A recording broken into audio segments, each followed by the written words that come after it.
Hello everyone, कैसे हैं सभी? आई होप सब अच्छे होंगे। तो जैसा आपने थंबनेल देखा होगा या फिर शॉर्ट वीडियो देखा होगा, आज हम एक टेक्निक के बारे में बात करने वाले हैं। किस चीज की टेक्निक, किस लिए?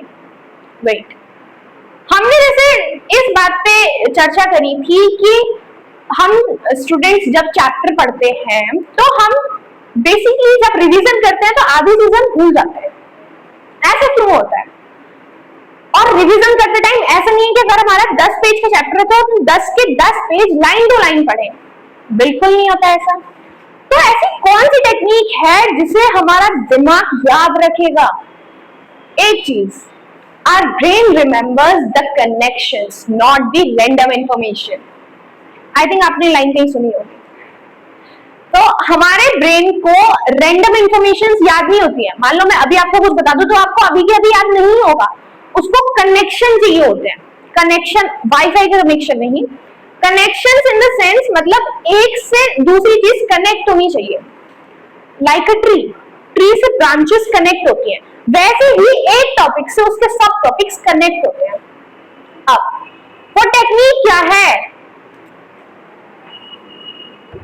दैट इज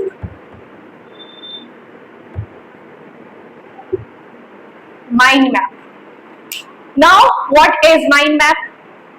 सिंपल वर्ड्स में माइंड मैप एक ऐसी टेक्निक है जिससे हम एक एंटायर चैप्टर को एक कनेक्टेड फ्लो के फॉर्म में लिखते हैं। अब जैसे हमने मैथ्स का एक चैप्टर पढ़ा पॉलिनोमियल, अब हम जब उसका रिवीजन करेंगे, जैसे उसकी डिग्री क्या होती है, जीरोस क्या होते हैं, ग्राफ्स में कैसे रिप्रेजेंट करते हैं, काफी सारी चीजें हैं, इनको हम कैसे रिवाइज करेंगे। तो एक हम माइंड मैप बनाएंगे। एग्जाम्पल के तौर पे लेते हैं पॉलिनोमियल। आपने पॉलिनोमियल पढ़ा, ठीक है? अब इसके बनाओ ब्रांचेस, डिग्री, जीरोस, पॉलिनोमियल की डेफिनेशन, ग्राफ रिप्रेजेंटेशन, मतलब उसके अंदर जितने भी सब टॉपिक्स है, ठीक है? I think according to my mind map काफी अच्छी चीज है। मान लो ये तो मैथमेटिक्स का था, मान लो आपको मैथ्स में माइंड मैप की जरूरत नहीं है क्योंकि वो एक मतलब लर्न वाला सब्जेक्ट नहीं है। जैसे एसएसटी है, एग्जाम्पल में हमने एसएसटी लिया, कोई भी एक चैप्टर है, जैसे अपना डेवलपमेंट चैप्टर है। अब आप जब उसको रिवाइज करोगे तो कैसे करोगे? आप एनसीईआरटी लेके लाइन टू लाइन तो पढ़ोगे नहीं, है ना? तो उसको याद करने का तरीका क्या है? डेवलपमेंट के बनाओ आप ब्रांचेस, और उन ब्रांचेस में वही टॉपिक लिखो जो इंपॉर्टेंट है, जो उसके सब टॉपिक्स है, ठीक है? उसके अंदर अच्छा, अब हमने ब्रांचेस तो बना लिए, अब इसके अंदर क्या इंफॉर्मेशन आएगी? इसके अंदर ना तो आपको कोई पैराग्राफ लिखना है, ना कोई कथा। मेरे हिसाब से डिग्री में तो सिर्फ एक ही पॉइंट आना चाहिए, दैट इज हाईएस्ट पावर। इससे ज्यादा डिग्री को समझने के लिए कुछ चाहिए अपने को नहीं, और अगर चाहिए भी तो एक एग्जाम्पल लिख दो डेफिनेशन में। मतलब आपको और सिंपल माइंड मैप समझो तो माइंड मैप है a compressible form of a chapter. मतलब एक चैप्टर को आप जितना कंप्रेस करके छोटा कर सकते हो उतना करो, that is known as mind map. और ये अच्छा इंपॉर्टेंट क्यों है? ये क्यों बनाते हैं माइंड मैप?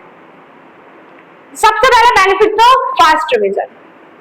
रिवीजन के लिए आपको पूरे नोट्स खोल के बैठो, लाइन टू लाइन पढ़ रहे हो, उससे अच्छा माइंड मैप खोलो, फास्ट रिवीजन करो, सब टॉपिक्स पढ़ो, उसके की पॉइंट्स पढ़ो, दैट्स इट, ठीक है? अच्छा, और क्या बेनिफिट है भाई इसका? बस फास्ट रिवीजन नहीं, इससे ना आपका कॉन्सेप्ट क्लियर भी होता है।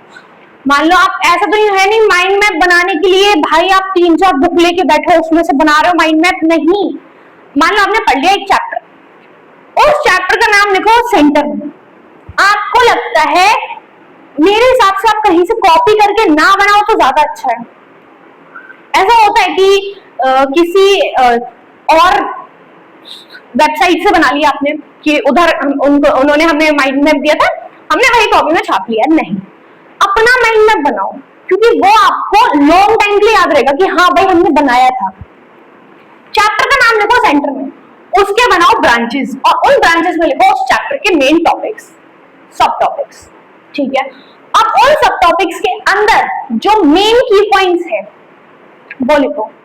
तो ऐसे ही वीडियोस हम लाते रहेंगे और प्रैक्टिस क्वेश्चंस आने वाले हैं, so be ready for that. मिलते हैं अगली वीडियो में। Okay, tata, bye bye.